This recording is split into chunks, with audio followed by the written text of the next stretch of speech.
नमस्कार. जे महाराष्ट्र दरम्यान लोकसभा निवडणुकीच्या अनुषंगाने सध्या महायुती आणि महाविकास आघाडीचा जोरदार प्रचार सुरू आहे.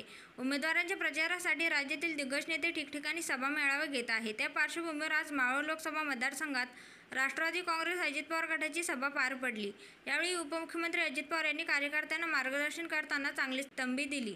विरोधी पक्षाच्या उमेदवाराला भेटायला जाऊ नका, अन्यथा मी ऐकून घेणार नाही. महायुतीचा धर्म पाळा, अशा सूचना उपमुख्यमंत्री अजित पवार यांनी कार्यकर्त्यांना दिल्या आहेत. दरम्यान मावळ लोकसभा मतदारसंघात आपल्याला महायुतीचा उमेदवार निवडून आणायचा आहे. पिंपरी चिंचवडमध्ये आपण अनेकांना ओळखतो. आपल्या विरोधातील उमेदवाराचे आणि आपले अनेक वर्षांपासूनचे संबंध आहेत. मात्र माझी सर्व महायुतीच्या कार्यकर्त्यांना आग्रहाची विनंती आहे की त्यामध्ये राष्ट्रवादी काँग्रेसच्या सर्व सहकार्यांनी विनंती आहे की 13 तारखेचे मतदान होईपर्यंत कोणालाही भेटायला जाऊ नका. दादा सहज गेलो होतो, गप्पा मारायला गेलो होतो. गप्पा नको आणि टप्पा नको, मैत्री नातं होतं, भावकी रावकी बाजूला ठेवा, महायुतीचा धर्म पाळा, अशा सूचना उपमुख्यमंत्री अजित पवार यांनी कार्यकर्त्यांना दिल्या आहेत.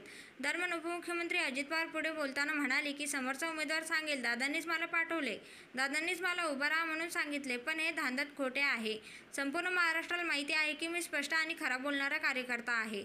त्यामुळे कुठल्याही गोष्टीवर विश्वास ठेवू नका. धनुष्यबाण एके धनुष्यबाण हे चिन्ह आपल्याला मावळमध्ये चालवायचे आहे, असे देखील यावेळी अजित पवार म्हणाले आहेत. दरम्यान पंतप्रधान नरेंद्र मोदी यांची निर्णय घेण्याची क्षमता आपण पाहिली आहे. त्यामुळे पंतप्रधान नरेंद्र मोदी यांना ताकद देण्याचे काम आपल्याला करायचे आहे. यामध्ये आपण मागे राहता कामा नये. विरोधकांकडून आरोप होत आहे की संविधान बदलण्याचे काम होत आहे, पण कुठेही संविधान बदलण्याचे काम झाले नाही. 10 वर्षात कुठेही संविधान बदलण्याचे काम झाले नाही. विरोधक वाटेल ते बोलत आहेत, असा टोला देखील त्यांनी विरोधकांना यावेळी लगावला आहे.